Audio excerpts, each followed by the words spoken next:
दमिश्क का एक मारूफ और मालदार ताजिर रात के पिछल पहर सड़कों पर टहल रहा था। मौसम खुशगवार था, मगर उसका दिल घटा जा रहा था। डॉक्टरों के मुताबिक उसके पास सिर्फ एक हफ्ता या 10 दिन बाकी थे। दुनिया की हर आसाइश होने के बावजूद बेबसी का आलम यह था कि सब कुछ वक्त से पहले खत्म होता महसूस हो रहा था। मुल्क के डॉक्टर जवाब दे चुके थे।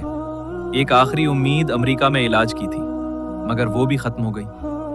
कई महीनों के टेस्ट के बाद एक सीनियर डॉक्टर ने नरमी से कहा, अब बेहतर यही है कि बाकी वक्त अपने बीवी बच्चों के साथ गुजारें। इसी बेचैनी में वो रात गए तक टहलता रहा, यहां तक कि एक सुनसान और तंग पुल पर जा पहुंचा। सड़क के पार स्ट्रीट लाइट के नीचे एक खातून किसी आदमी से बात कर रही थी। उसके अंदाज में मिन्नत समाजत थी, जबकि सामने वाला शख्स बदतमीजी से इनकार कर रहा था। ताजिर के कदम रुक गए। उसने सुना खातून कह रही थी, खुदा के लिए मुझे पैसों की जरूरत है, बच्चे भूखे हैं, मैं तुम्हारे साथ चलने के लिए तैयार हूं। वो आदमी उसकी कीमत आधी से भी कम लगाता रहा, फिर कंधे उचुका कर चला गया और खातून हसरत भरी नजरों से खड़ी रह गई। ताजिर कुछ दूर जाकर रुका, फिर वापस लौटा। करीब आया तो खातून ने उम्मीद भरी नजरों से देखा, मगर उसने नरमी से कहा, नहीं बहन, ऐसी कोई बात नहीं, मैंने तुम्हारी बात सुनी, मुझे बताओ मसला क्या है। ये सुनते ही खातून की आंखें भर आई। भाई, मैं इस किस्म की औरत नहीं हूं, मगर मजबूर हूं। मैं एक बेवा हूं, छोटे बच्चे हैं, शौहर को फौत हुए 1 साल हो गया। पहले लोग मदद करते थे, अब सब ने छोड़ दिया। घर में राशन नहीं, किराएदार ने कल तक की मोहलत दी है, अब मेरे पास कोई रास्ता नहीं। ये सुनकर ताजिर का दिल कांप उठा। उसने जेब टटोली तो रकम बहुत कम थी।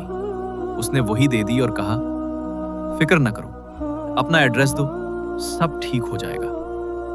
खातून ने हिचकिचाते हुए एड्रेस दिया और चली गई। ताजिर फौरन घर गया, बड़ी रकम ली, वैन निकवाई और रात के वक्त स्टोर से राशन भरकर उस खातून के घर पहुंच गया।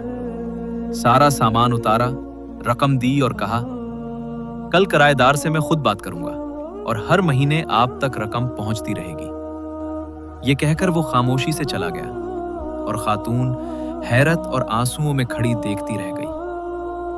अब ताजिर की हालत बदल चुकी थी। दिल को अजीब सुकून मिला था।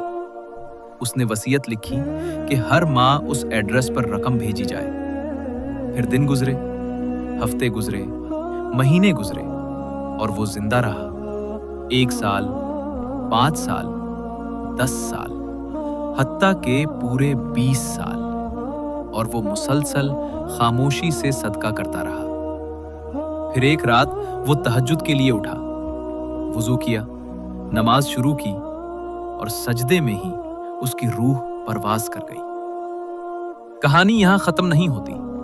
जब उसकी वसीयत खोली गई तो उसमें वही एड्रेस था। औलाद रकम लेकर वहां पहुंची, दरवाजा खुला, वही खातून, अब उम्र रसीदा। उन्होंने कहा, आपके वालिद के हम पर बहुत एहसानात हैं, मगर अब रकम की जरूरत नहीं। बेटे ने हैरान होकर पूछा, क्यों? खातून की आंखों में खुशी के आंसू थे। अल्लाह के फजल से 1 महीना पहले मेरे बेटे को नौकरी मिली और 7 दिन पहले उसने पहली तनख्वाह ली है। बेटों के दिल रुक गए, क्योंकि उनके वालिद को फौत हुए भी 7 दिन ही हुए थे। यानी छुप कर किया गया सदका अल्लाह के गजब को बुझा देता है। अगर आपको ये तहरीर अच्छी लगी